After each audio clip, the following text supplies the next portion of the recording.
Enquiries எல்லாமே நீங்க டைரக்டா ரிசீவ் பண்ணிக்கலாது.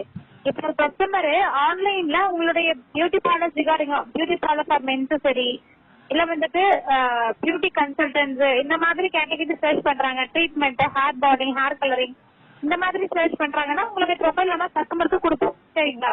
சரிங்க. அப்ப ஈரோடுல யாரு சர்ச் பண்ணாலும் சரி, ஏரியா பின்கோட் போட்டு சர்ச் பண்ணாலும் சரி, இல்ல சிட்டி போட்டு சர்ச் பண்ணாலும் சரி, எந்த ஏரியா போட்டு ஈரோடுல இருக்க எந்த ஏரியா போட்டு சர்ச் பண்ணாலும் உங்க ப்ரொஃபைல் தான் அங்க டாப்ல ஆகும். அந்த மாதிரி பண்ணி கொடுத்துருக்கோம். வரீங்க அப்படின்னா உங்களுக்கு இல்ல நீங்க சொல்றது எனக்கு புரியுது. நீங்க சொல்றது சலூன் கடைக்கு சொல்லிட்டு இருக்கீங்க இல்லையா? அதாவது நீங்க இத ஒயிட் ஹவுஸ் சொல்லிட்டு அப்டேட் பண்ணிக்கிறது சலூன் கடை அப்டேட் பண்ணிருக்கீங்களா? ஆமா ஆமா, சலூன் கடை பியூட்டி பார்லர்ல அது. அந்த கேட்டகரி அந்த இதுல அப்டேட் ஆயிருக்கு. நீங்க வந்து சொல்றது வந்து பியூட்டி பார்லர் சலூன் சொல்றீங்க. ஆமா, நாங்க வந்து விஐபி சலூன் போட்டுருக்கோம் பாருங்க, மேல பாருங்க விஐபின்னு போட்டுருக்கோம்.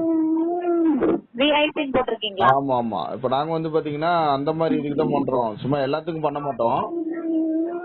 நாங்க ஒரு 3 தலைமுறையா பண்ணிட்டு இருக்கோம். அதனால வந்து ஒரு 3ஆம் தலைமுறைக்கு பண்ணிட்டு இருக்கோம். நாங்க வர்றவங்க போறவங்களுக்கு எல்லாம் பண்ண மாட்டோம். அதனாலதான் நாங்க விளம்பரம் கொடுக்கறது இல்ல. இப்ப எங்களுக்கு பாத்தீங்கன்னா எங்களுக்கு பர்டிகுலர் கஸ்டமர் இருப்பாங்க, அவங்க யாரோ சொல்லி விட்டு இந்த மாதிரி வந்தா மட்டும் தான் நாங்க பண்ணுவோம்.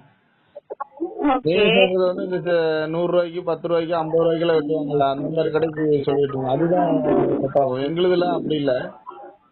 நாங்க கட்டிங் சேவிங்க 350 ரூபா வாங்குறோம்.